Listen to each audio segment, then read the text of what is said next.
is Aaliyah. Today we are going to talk about a sick mother named Daniel Harold Rawlings. It's Halloween, it's around Halloween time, everybody's saying it's spooky season. I was wondering if there was real life inspiration behind the movies Scream, right? I know Halloween, they have the character Michael Myers. Texas Chainsaw Massacre is based off of or inspired by someone real. I know Wolf Creek. Scary. I couldn't finish Wolf Creek. Too much for me. I went typing into YouTube inspiration behind Scream. Now, the dude that inspired Ghostface, his crimes were some that they weren't even able to legally tie to him. There's a lot, and it's going to be long, so we might as well just get started. I'm already tired of talking about this dude.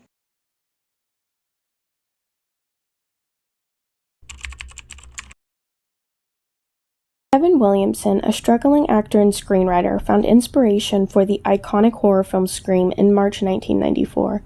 While reviewing a news program about the Gainesville Ripper case, Williamson became engrossed in the story of 5 college students murdered during a 3-day killing spree in August 1990.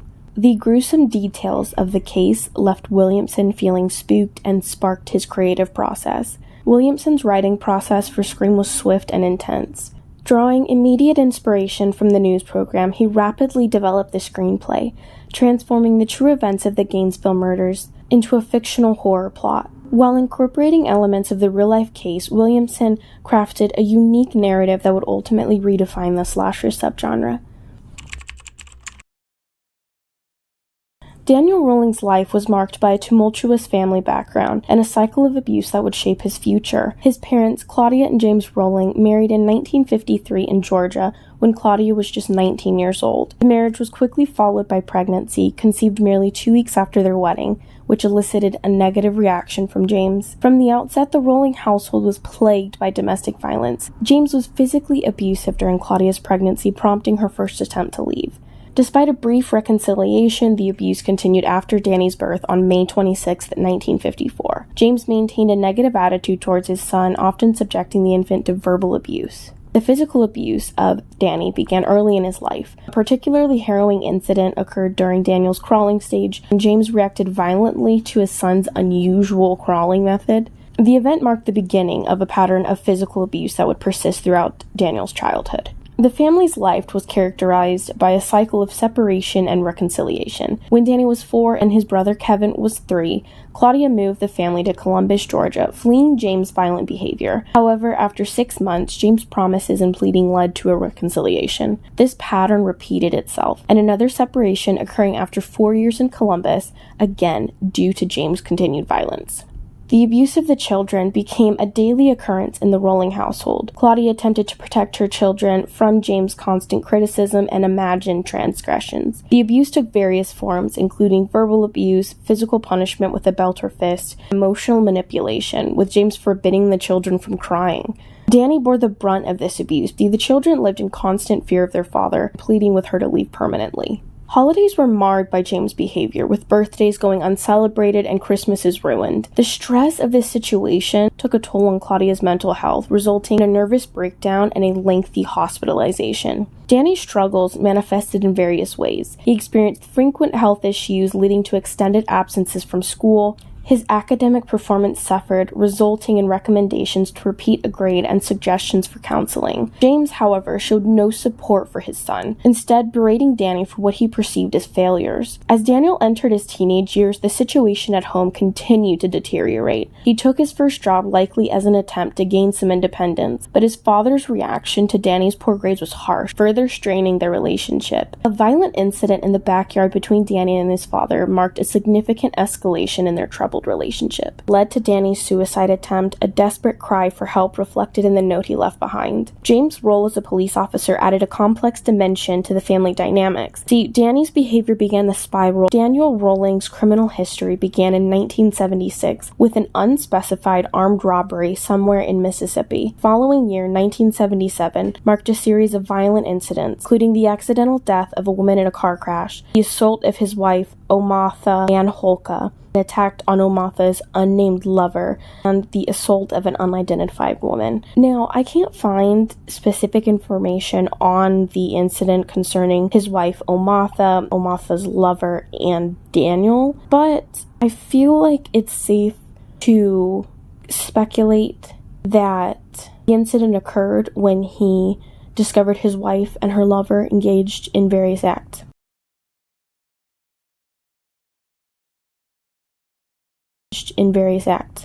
His criminal activities escalated in 1979 with two significant robberies of Winn-Dixie supermarkets. He must have had some sort of fixation on Winn-Dixies, because how are you going to rob two Winn-Dixies within 4 days? Just because? Like, was it were the layouts of the store the same? I'm wondering, like, were the layouts of this store similar?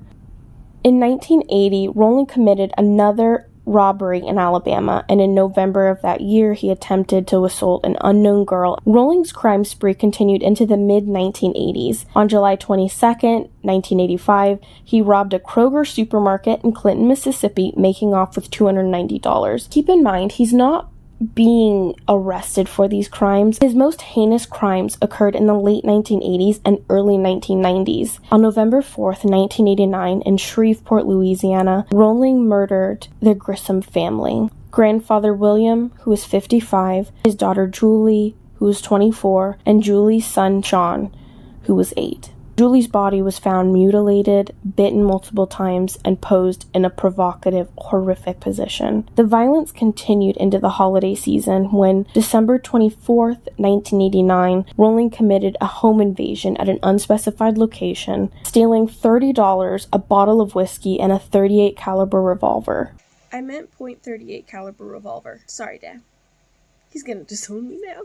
His reign of terror persisted into 1990. On May 18th, in Shreveport, Louisiana, he attempted to murder his father, 59-year-old James Harold Rowling, who survived but suffered severe injuries, including gunshot wounds to the stomach and head, resulting in the loss of one eye and an ear. June and July of 1990 saw a series of robberies and home invasions from Daniel Rowling. On June 2nd, Rowling broke into a home, stealing 2 handguns and identification papers.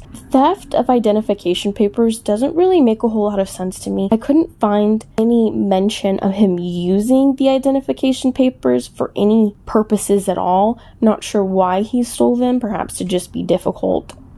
Who knows? He then targeted a Westwood United Superstore twice. First on June 12th, stealing $1,661, and again on June 30th, taking $2,001. Again, apparently he has a thing for Winn-Dixies and Westwood United Superstores. His final known crime before the Gainesville murders occurred in August 1990, when he robbed Christopher Osborne and stole his car. The murders that he committed in August 1990 are where Kevin Williamson drew inspiration for the murders and events in the Scream movies. Gainesville, Florida is a vibrant college town, dominated by the presence of the University of Florida. The city exudes a unique blend of southern charm and countercultural energy, with oak-lined streets and historic buildings contrasting against the backdrop of student activism and environmental consciousness. Local landmarks like the Florida Theater and the Hippodrome State Theater are cultural hotspots, while the surrounding natural springs attract nature enthusiasts, yet it manages to maintain its small-town feel. However, in the month of August 1990, it would be marked by unimaginable tragedy. Around 4 p.m. on August 26, 1990, the Gainesville Police Department would receive a call that would mark the beginning of a horrific series of events. Officer Ray Barber, a 35-year-old policeman nearing the end of his shift, initially responded to what seemed like 2 routine calls, a noise complaint and a Signal 64. Signal 64 is a call indicating a citizen in need of assistance, typically doesn't indicate an emergency. Little did he know that these seemingly mundane calls would lead to a gruesome discovery. Upon arriving at Williamsburg Village Apartments, Officer Barber was met by a maintenance worker and 2 concerned parents, Patricia and Frank Powell. Gainesville. They were attempting to gain access to their daughter Christina's apartment. No one had been able to reach her since early Friday morning. Adding to the concern, Christina's roommate, Sonia Larson, was also unreachable. The presence of Christina's car in the parking lot also heightened Officer Barber's worry. So you see her car in the parking lot, you can't really explain away that maybe she's taken a drive, run to the grocery store, that sort of thing. After attempts to enter the apartment using a master key that he got from the maintenance worker failed, Officer Barber made the decision to break a glass pane through which he believed he would be able to unlock the deadbolt that was bolted on the other side of the door. However, he wasn't able to gain entrance, so essentially Officer Ray Barber and the maintenance worker say, as soon as the glass pane broke, a haunting odor emitted from within. What Officer Barber and the maintenance worker discovered inside was beyond their worst nightmares. The bodies of 17-year-old Sonia Larson and 17-year-old Christina Powell were both posed in horrific ways, clearly victims of a brutal attack. Sonia Larson was found on her bed, hands tied behind her head with multiple stab wounds to her arms, chest, and left thigh. Christina Powell's body was discovered in the stairway, tied up and bearing signs of sexual assault. She'd been stabbed in the back and heart, and the killer had mutilated her body post-mortem. The brutality of these crimes shocked even the most seasoned of law enforcement officers. As backup arrived on the scene, the apartment's third resident, Elsa Strepp, returned from her weekend trip. Upon learning of her friend's fate at the Alachua Crisis Center, Elsa collapsed, overwhelmed by the shocking news. How close had she come to joining them, and who in the world could have committed such a horrific crime? The Gainesville community was left reeling, grappling with questions about the perpetrator's identity and motives. Was it someone who was walking amongst them all, someone who the girls knew, or was it someone passing through town and the murders were a crime of opportunity? No one knew. The horror was far from over that night. As the police worked through the night and into the morning of August 27th, 1990, they would receive another call. This new development would soon reveal that these brutal murders were just the beginning of a terrifying ordeal in the city of Gainesville. In the early hours of August 27th, around 12:30 a.m., Gail Barber, wife of Officer Ray Barber, who had discovered the bodies of Christina and Sonia the previous afternoon, received a call from dispatch. The call informed her that Krista Leigh Hoyt, a records clerk at the Alachua County Sheriff's Office, hadn't shown up for her midnight shift. It was very unlike Krista to just not show up at all, not call in, not let them know she was going to be late, that sort of thing. Officers were promptly dispatched to Krista's apartment. Upon arrival, they found that Krista's car was parked outside. They would find a damaged gate and a chain-link fence. Peering through the bamboo shades of a locked sliding glass door, they made a chilling discovery. A headless body on the bed. The crime scene that greeted the officers was nothing short of horrific. In the bathroom, they found a running shower with blood stains on the floor. The bedroom revealed the full extent of the brutality. Krista's decapitated head had been placed on a bookshelf, while her body lay on her bed, bearing signs of extensive mutilation. A preliminary examination of her body revealed further atrocities, including breast mutilation and a ghastly incision from the breastbone to her pubic bone. The brutality and calculated nature of these crimes left law enforcement racing against time to prevent further tragedies and catch a killer who seemed to be escalating in violence and frequency. This very day, August 27th, 1990, Gainesville, Florida, 2 more victims would fall prey to the serial killer terrorizing the city.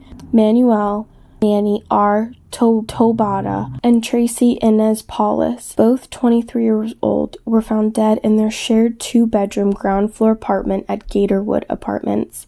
The friends who had known each other since high school met the tragic end that would further intensify the fear gripping the community. Manny's death was believed to be incidental. Investigators theorized that the killer was targeting Tracy Pauls, but encountered Manny, who likely tried to protect her in a gallant act. Manny was stabbed multiple times in the chest, arms, hands, legs, and face. Tracy, on the other hand, was tied up, stabbed 3 times in the back, and indicated a more deliberate attack. Sadly, the coroner did determine that she had been sexually assaulted before her death. The crime was discovered on Tuesday morning at 7 a.m., when Tommy Carroll, responding to a request from a mutual friend named Chris Passarella, went to check on Manny and Tracy. Christopher Smith, a maintenance man, opened the door, revealing the horrific scene inside. Tracy's body was found naked and bloodied in the hallway, with a towel placed under her hips and her hair still wet. Manny was found dead in his bed with signs of a struggle evident on his arms. But notably, unlike the previous crime scenes, there were no mutilations in this case.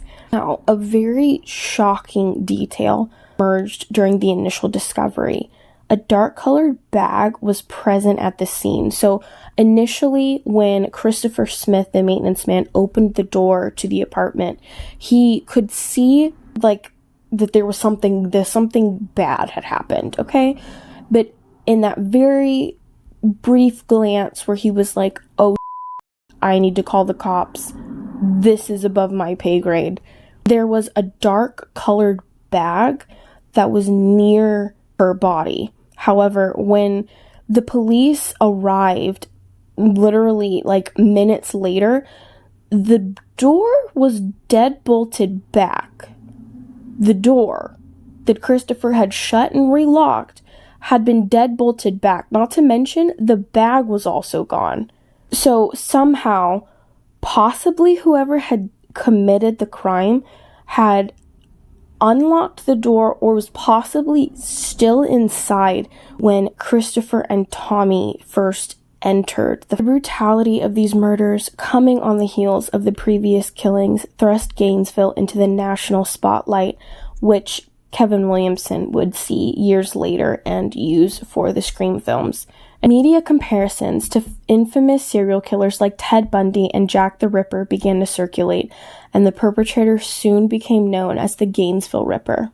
So you have the serial killing, which they likened to Ted Bundy, and with Jack the Ripper, you have mutilation. Now, they're casting a wide net considering ex-husbands, boyfriends, girlfriends, following up on reports of anyone behaving strangely in the area. There were 6 murders committed in the same town within days of each other. Rolling would rob a save-and-pack in Tampa, Florida on September 1st, and on September 9th in Ocala, Florida, Rolling would rob Randy Wilson, holding him at gunpoint in the grocery store. Now, police had a suspect that was in their sights. Daniel Rolling was not anywhere on their radar at this point. Their prime suspect was named Edward Humphrey. Now, on October 2nd, 1990, police apprehended Humphrey in Ordway, Colorado. Humphrey had been under scrutiny due to a series of strange incidents reported over the summer, including conflicts with roommates, violent behavior towards management, and unauthorized entry into other apartments in Gatorwood Apartments. His arrest in Colorado was on a disorderly conduct charge with his grandmother intervening, so they were able to bring him into custody and hold him on that disorderly conduct charge. Humphrey's violent behavior had been noted in various incidences, mainly including altercations with his grandmother, harassment, and a penknife incident at a fraternity house. These reports led to increased police interest, and Edward became the prime suspect in the Gainesville murders. The FBI then conducted a 24-hour interrogation without an attorney present. Now, this interrogation was supposedly not related to the Gainesville killings, but it would come out later that that's exactly what the interrogations were about. Those were the questions he was being asked. Lee Humphrey would remain in custody. He was sent to Brevard County Jail with a $1 million bail set.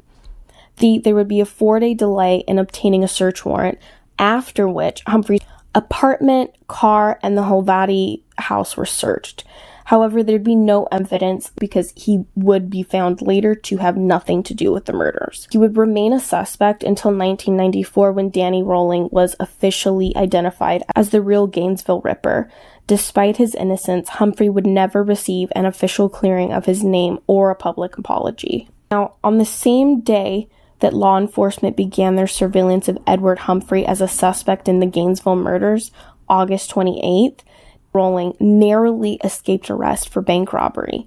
Investigators discovered Rolling's campsite near the murder scene, where they found evidence including dye-stained cash from the bank robbery. Rolling then stole a car and drove to Tampa, where he committed a series of burglaries at the Save and Packs. he managed a narrow escape from a convenience store robbery. Rolling's run from the law would come to an end on September 8, 1990, during an attempted robbery at another Winn-Dixie store during peak hours. The store's bookkeeper alerted the police, leading to a high-speed chase that ended in a car crash. While in custody, Rollings was initially cooperative with authorities, but on New Year's Day 1991, he would have a violent outburst, prompting his defense attorney to request a psychological evaluation. Subsequently, there was a move to withdraw Rollings' guilty plea for the armed robbery charges. In May 1992, Daniel Rollings' prison life took a significant turn when he was placed in the psych ward of Florida State Prison. This placement was due to multiple suicide attempts and episodes of violent behavior from Rollings. I'm very sorry. I keep saying Rollings. His name is Daniel Harold Rolling. I'm saying Rollings. We're assigning a lot of possession. Please forgive. Despite these challenges, Rolling established a daily routine that included prison duties, exercising, drawing, writing songs, and letters. Keep songs in mind, it comes back up in an icky way. A month later, Rollings' life would change again when he made initial contact with Sandra London, known as the media queen of inmate literature. London, who specialized in publishing arts and writings of killers, initially approached Rolling for business purposes. The relationship quickly evolved into something more personal. The relationship between Rolling and London sparked considerable controversy. Legal implications arose when the prosecution confiscated their letters, with excerpts later published in the Gainesville Sun. Questions about London's motivations would surface, and some accusing her of profit-driven intentions. I don't know how much that could be an accusation rather than a legitimate observation, but alright. London denies these claims, asserting copyright over Rolling's drawings and letters and maintaining an exclusive contract with him. Now, was she asserting copyright so that only she would be able to profit off of these drawings, letters, or was it to protect Rolling? I'm going to say my money's on the former. The relationship gained significant media exposure as expected, with the couple appearing on shows like Geraldo to share their love story. Rolling responded to the criticism by defending Sandra London. In a letter dated February 23rd, he would express his love and concern for her well-being. He would make public displays of affection, including a declaration of love during a pre-trial hearing and an impromptu performance of a self-written song.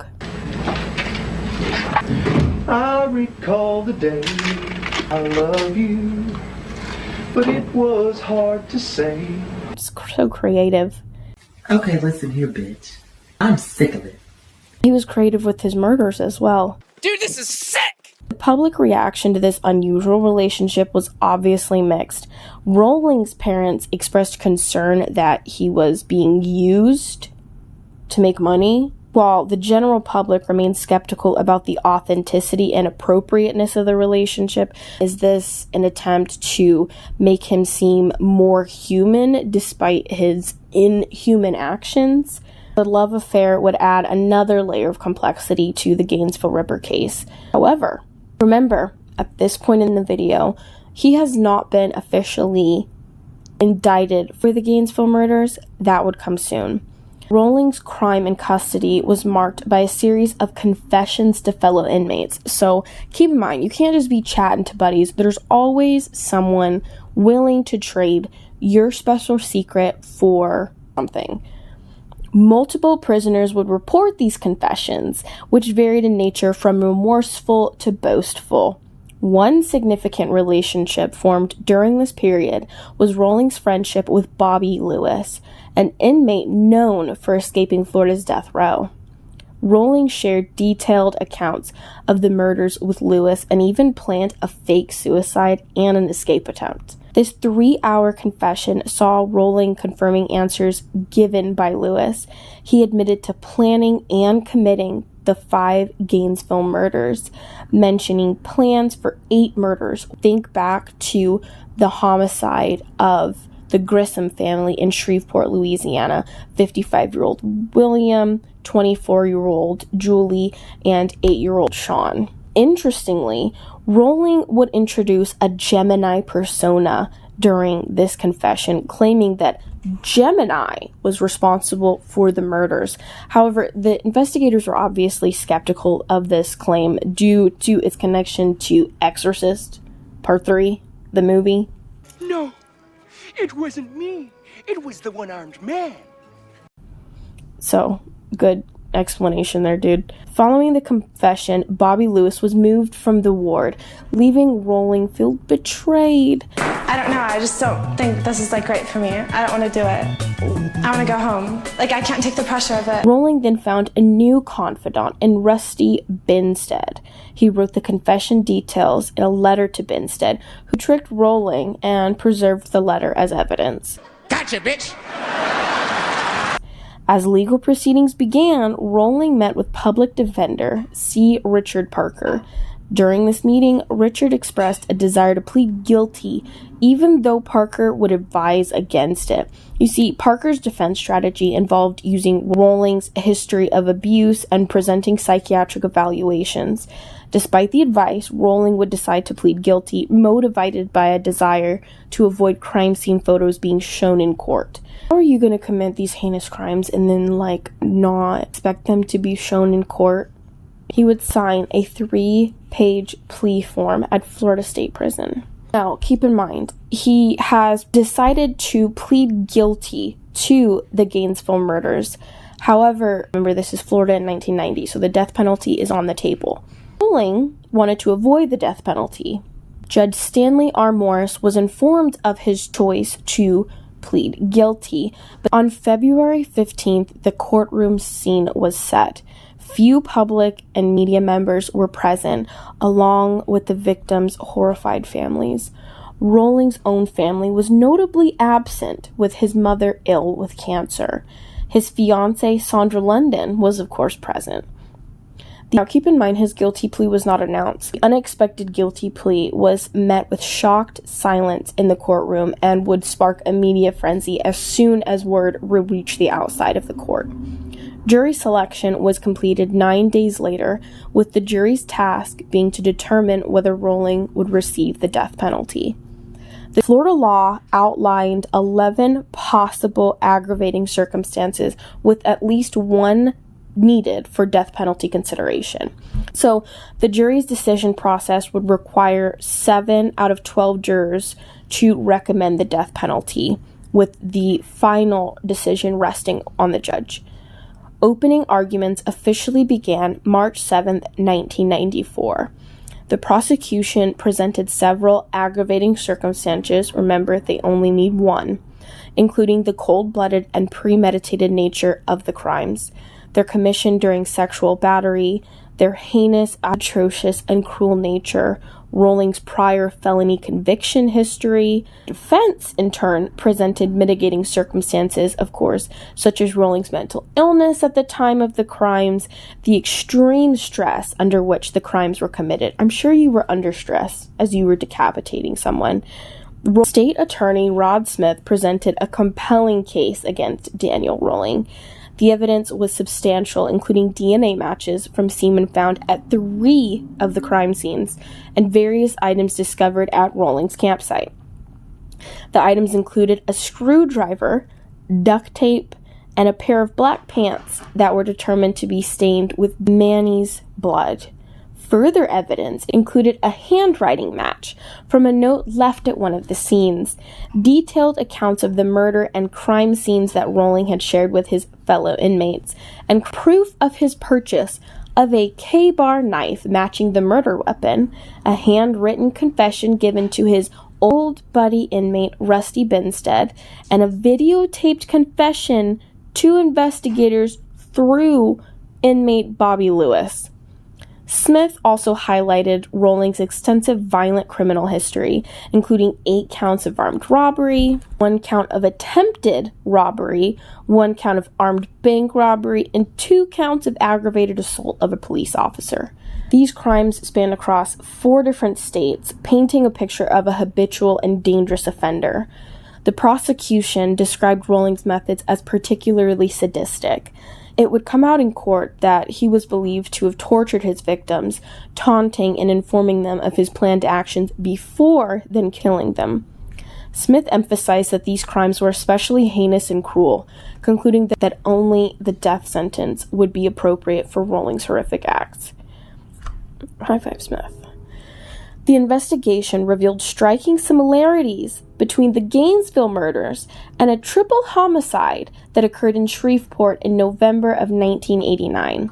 A key similarity was the use of blue-green liquid soap used to clean the victims' bodies. Now, we didn't mention this before.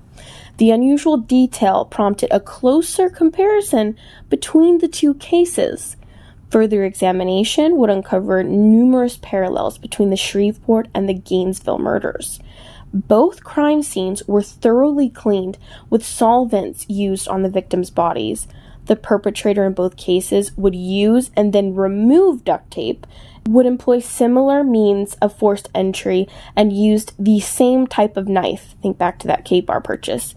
The victims in both instances were subjected to rape, mutilation, and their bodies dramatically displayed.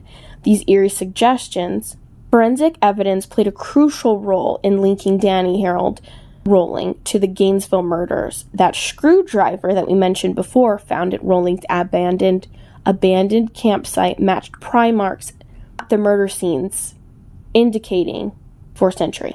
DNA analysis of a pubic hair found at one of the crime scenes matched that of victim Krista Hoyt. Additionally, investigators discovered a cassette tape at the campsite that identified Daniel Harold Rolling. Perhaps one of the most incriminating pieces of evidence was an audio recording made by Rolling on the night of the first murders. This tape would contain a farewell message to his parents and concluded with ominous words suggesting impending action. This recording, coupled with forensic evidence and the similarities of the Shreveport murders, painted a damning picture of Rolling's involvement in these heinous crimes.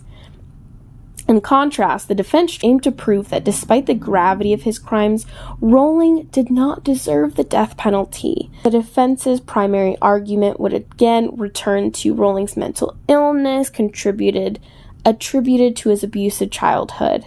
To support his claim, the defense planned to call numerous witnesses, including relatives, friends, and multiple psychiatrists who had spent a total of 50 whole hours evaluating Rolling. His mother would spend an unreasonable amount of time on the stand as well.